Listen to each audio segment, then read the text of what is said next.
My girlfriend told me to stop bothering her unless she reached out first. So I did. Now she's showing up at my workplace calling me manipulative. I need some perspective here because I honestly don't know if what I'm doing is healthy or if I've just completely lost the plot. My girlfriend Celia and I have been together for about 9 months. The first 4 months were incredible. She was attentive, always texting me good morning, sending me random things that remind her of me, FaceTiming me at night just to talk about nothing. I felt seen, like I mattered to someone who actually wanted to be around me. Then something shifted around month 5. It started small. She'd take longer to respond to texts. When I'd suggest hanging out, she'd say she was busy but wouldn't offer alternative plans. I figured she was stressed with work or needed space, so I backed off a bit. But then it got weirder. She'd post Instagram stories of her out with friends at the exact time she told me she was too tired to see me. When I gently brought it up, she said I was keeping tabs on her and being controlling. That threw me because I genuinely wasn't trying to control anything. I just wanted to understand what was happening between us. About 6 weeks ago, things came to a head. I'd asked if she wanted to grab dinner on Friday, and she didn't respond for 2 days straight. When she finally replied, it was this: "Adrian, I need you to understand something because this is getting really exhausting for me. You're suffocating me with your constant need for attention and validation. I can't breathe in this relationship when you're always asking to see me or texting me expecting immediate responses. It's too much. From now on, I'm going to decide when we spend time together. I'll reach out when I want to talk. You need to stop bothering me unless I initiate contact first. This is what I need to be happy in this relationship, and if you can't respect that, then maybe we need to reconsider things." I read that message probably 10 times trying to figure out if I was missing some context. Was I really that overbearing? I looked back through our texts. In the previous week, I'd sent maybe 5 messages total, all pretty casual stuff. Nothing that screamed desperate or demanding to me, but maybe I was blind to my own behavior. I talked to my buddy Jonah about it. He and his girlfriend Rebecca have been together for like 6 years, so I figured he'd give it to me straight if I was being a stage 5 clinger. He read the messages and just shook his head. "Dude, she's playing games. This is some control thing." Rebecca agreed. She said Celia was essentially putting me in a position where I had to wait for permission to exist in my own relationship. "It's not about you being needy," Rebecca told me. "It's about her wanting to call all the shots and making you feel grateful for whatever scraps of attention she throws your way." That hit different. So here's where I might be the asshole or a genius or both. I decided to take Celia's rules and follow them to the absolute letter. She wanted me to stop initiating. Done. She wanted control over when we talked. She's got it. I turned off all my read receipts. Disabled the last seen feature on WhatsApp. Muted her notifications. Not blocked, just muted. And then I just stopped.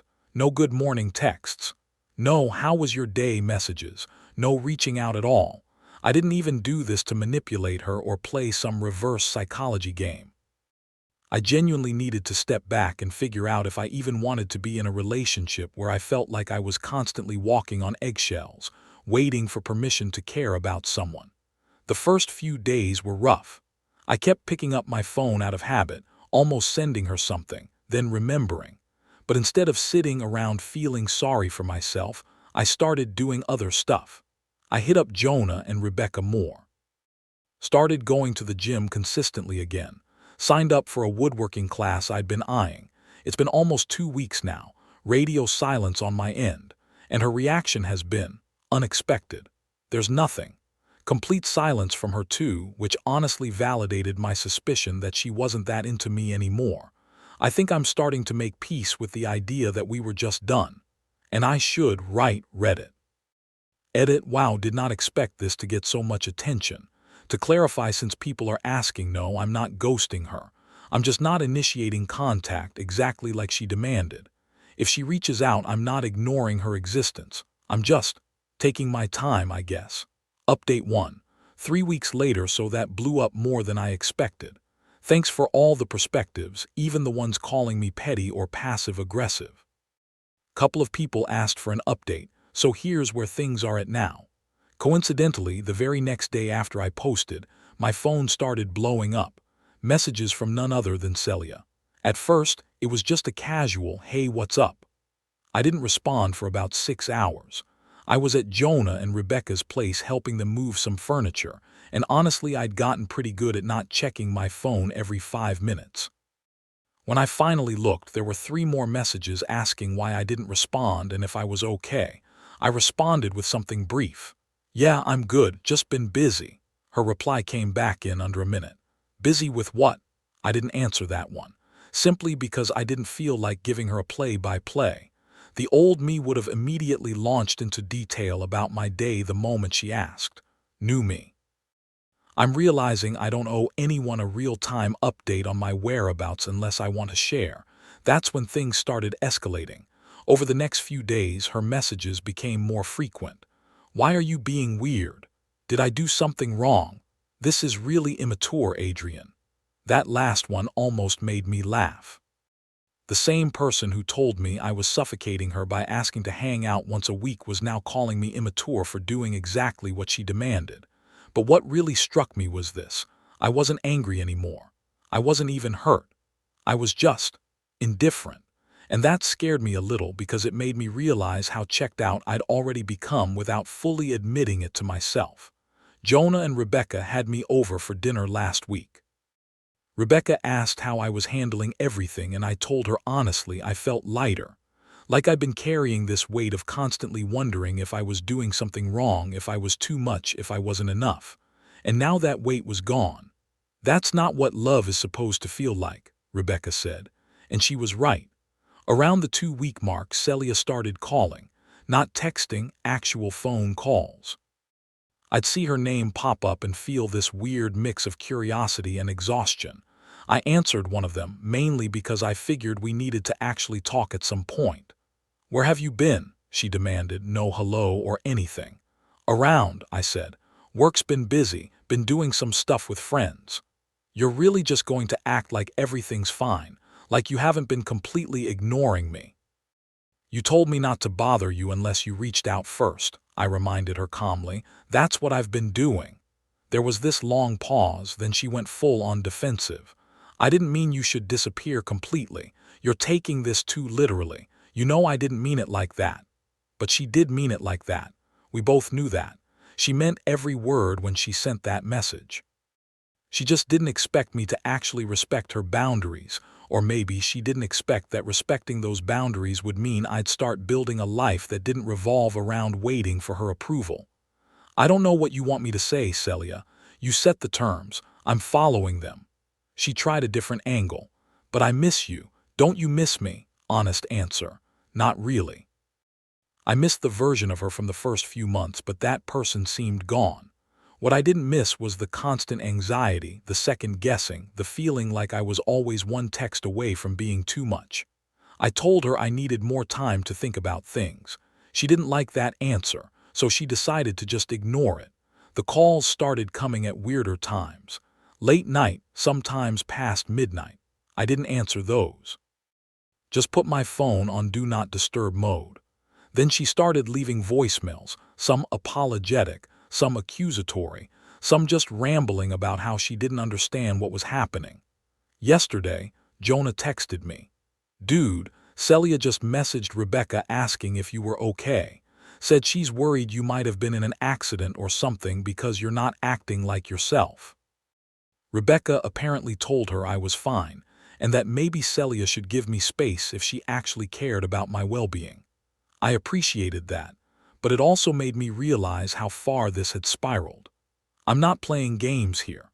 I genuinely stepped back to figure out what I want, and what I'm discovering is that I want a relationship where I don't feel like I'm constantly auditioning for the role of boyfriend. Where I don't need permission to care about someone.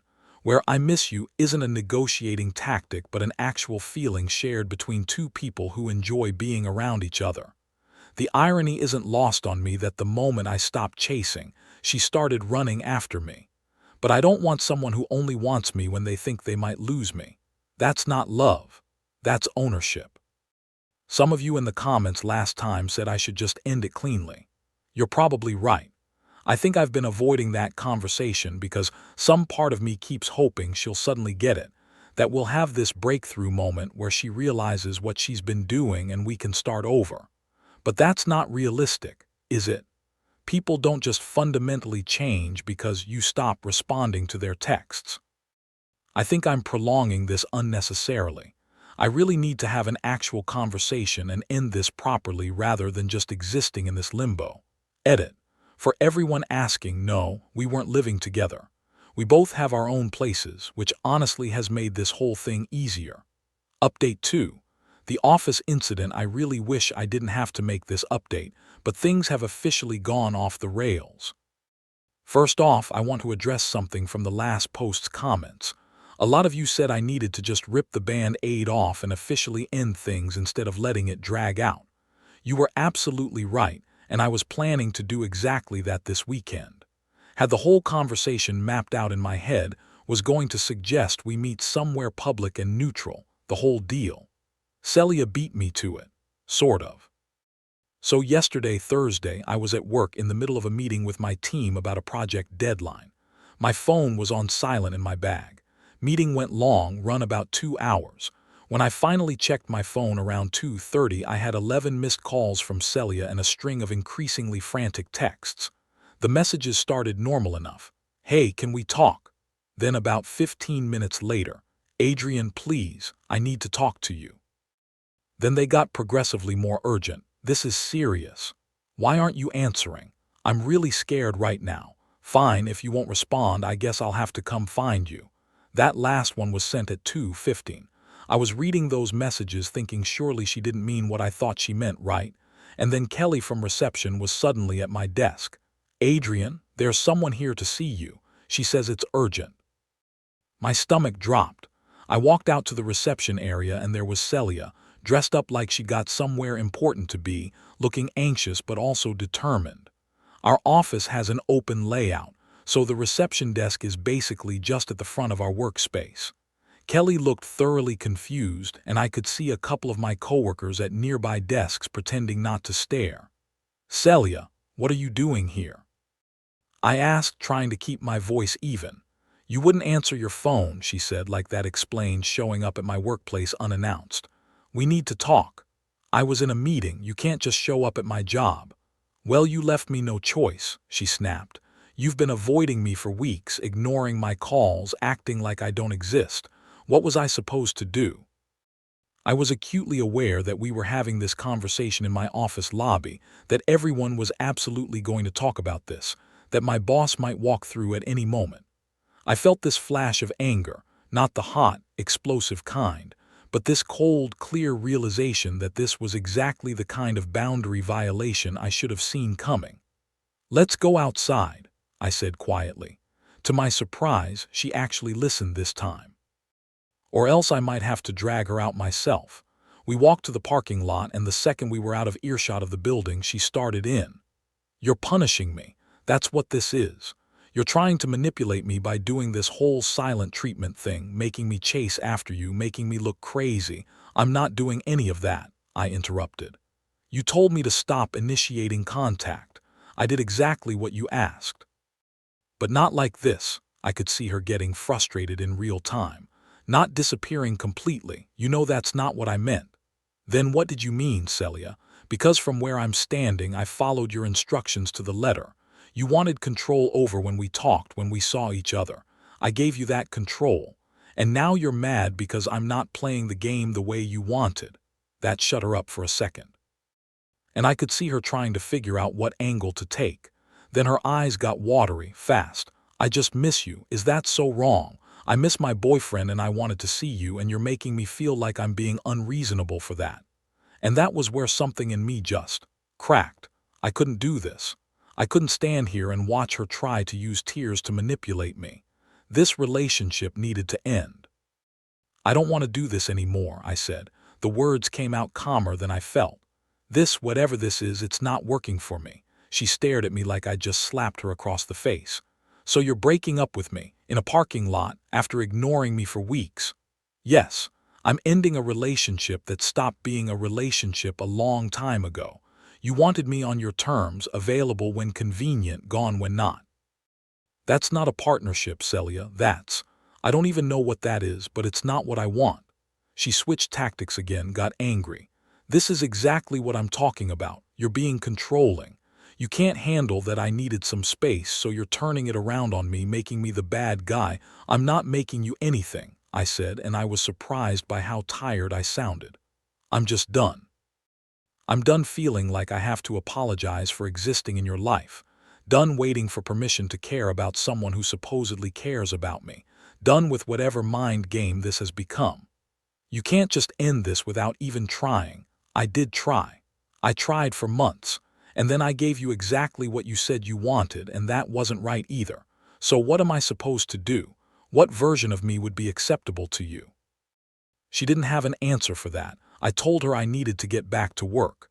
She stood there looking stunned, like she genuinely couldn't process that this was happening. As I walked away, she called after me, "You're going to regret this. You're going to realize what you gave up." I didn't respond. I didn't even look back. Maybe she's right. Maybe in a few weeks or months I'll look back and think I made a mistake. But right now, I feel like I can breathe properly for the first time in months. When I got back inside, Qley very diplomatically didn't say anything, but I could feel the curious looks. I sent a quick message to my manager giving her a heads up that there'd been a personal matter that had been resolved, just in case it became office gossip. Jonah called me that evening. Apparently Celia had messaged Rebecca again, some long rant about how I'd humiliated her and was clearly seeing someone else, and that's why I'd been distant, that she needed Rebecca and Jonah to help her find out who. Rebecca shut that down pretty quickly, told her to leave both of them out of it. "How are you doing, man?" Jonah asked. I thought about it. Honestly, relieved. Also kind of pissed that she showed up at my work. But mostly relieved. That took guts, doing it face to face like that. Didn't really have a choice. She forced the conversation. "Yeah, but you didn't cave. A lot of people would've." I hadn't thought about it like that. I guess I could have let her talk me into circles, let her convince me that I was the one being unreasonable, let the guilt pull me back in. Old me probably would have. New me. I'm learning that walking away from something that hurts isn't giving up. Sometimes it's the only way to win. Edit. Thanks for all the support. And yeah, I'm definitely going to give HR a heads up tomorrow morning just to document it, in case she tries anything else. Several of you suggested that in the comments, and you're right that I should protect myself. And no, I'm not worried about her showing up at my apartment. Building has security and she's never had a key, but I appreciate the concern. Final update. 3 months later, time for what I hope is the last update on this whole situation. First things first.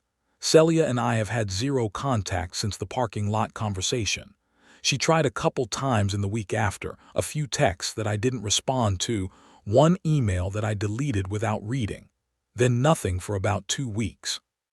Then the social media campaign started. She didn't name me directly, but anyone who knew us could tell. Vague posts about narcissists who use silence as a weapon and emotional abuse disguised as boundaries. A couple of Instagram stories with her crying, talking about healing from toxic relationships. Rebecca sent me screenshots because she was concerned Celia might escalate. The really wild part is what happened with some of our friend group. Turns out, Celia had been telling them a completely different version of our relationship for months. She'd been portraying me as this needy, jealous boyfriend who couldn't handle her having her own life. When Rebecca confronted her about the contradictions, Celia doubled down and said I'd manipulated them into taking my side. Rebecca told me the conversation got intense. Celia apparently said she couldn't believe they'd choose a man over female solidarity, and that by staying friends with me, they were enabling abuse. When Rebecca pointed out that Celia had literally told me not to contact her and then got angry when I didn't, Celia's response was, he should have known I didn't mean it like that. They don't talk to her anymore. I didn't ask them to do that. They made that choice themselves after she tried to make them choose with that ultimatum. About 6 weeks after the breakup, I heard through another mutual friend that Celia had started dating someone new. Some guy she met at a bar. My friend seemed uncomfortable telling me like he thought I'd be upset. I wasn't. I was mostly concerned for the guy. 2 weeks ago, I heard that they'd already broken up. Apparently it followed a similar pattern. She was super intense at first, then suddenly cold, then accused him of being controlling when he asked why she'd changed. The guy apparently ended it after 3 weeks. And again, Celia told everyone the guy was emotionally unstable and she'd dodged a bullet. That's when it really hit me that this wasn't about me at all. This is who she is. This is what she does. And I'm just grateful I got out when I did instead of wasting more years trying to figure out what I was doing wrong. But enough about her. Here's what's actually important. I'm doing really well. Like, genuinely well. Not in that fake, I'm so much better off, way people say after breakups when they're clearly still hurt. I mean, I wake up in the morning and don't immediately check my phone with anxiety. I make plans without worrying if I'm being too clingy by wanting to exist. I'm just living. Been spending more time with Jonah and Rebecca. We do game nights most Fridays now, just the three of us or sometimes with a few other people. It's nice having friends who don't make everything a drama, who check in because they care, not because they want gossip or to pick sides. I even started dating again, very casually. Nothing serious yet, and I'm not rushing it. But I went on a few dates with someone I met through the woodworking class, and the difference in how it felt versus my relationship with Celia was stark. We texted each other because we wanted to, not because one person demanded it or the other felt obligated. We made plans and both showed up enthusiastically. Basic stuff that should be normal but felt revolutionary after 9 months of walking on eggshells. That didn't turn into anything long-term, but it reminded me what I should be looking for. Someone who doesn't see my interest in them as a burden. Someone who wants to be around me as much as I want to be around them. Some of you warned me in the comments that she'd try to come back eventually, that people like her always do. You were right. She sent me a message about a month ago. It was a long, rambling thing about how she'd been doing a lot of therapy and realized she had attachment issues, that she realized she'd made mistakes and wanted to talk about what went wrong and hoped I'd give her another chance. The whole thing felt performative, like she was saying what she thought she should say rather than actually meaning it. And honestly, based on what I heard about her new ex-boyfriend, I don't think she learned anything at all. I didn't respond. Not to be cruel, but because there's nothing left to say. That chapter is closed. My life is smaller now in some ways. Lost some friends who were really Celia's friends. Don't go to certain places we used to go together. But it's also bigger in the ways that matter. I have more time, more energy, more peace. I laugh more. I sleep better. I'm building things with my hands and playing guitar again and just existing without needing someone's permission. Thanks to everyone who commented on my original posts. I'm doing good. I'm going to keep doing good.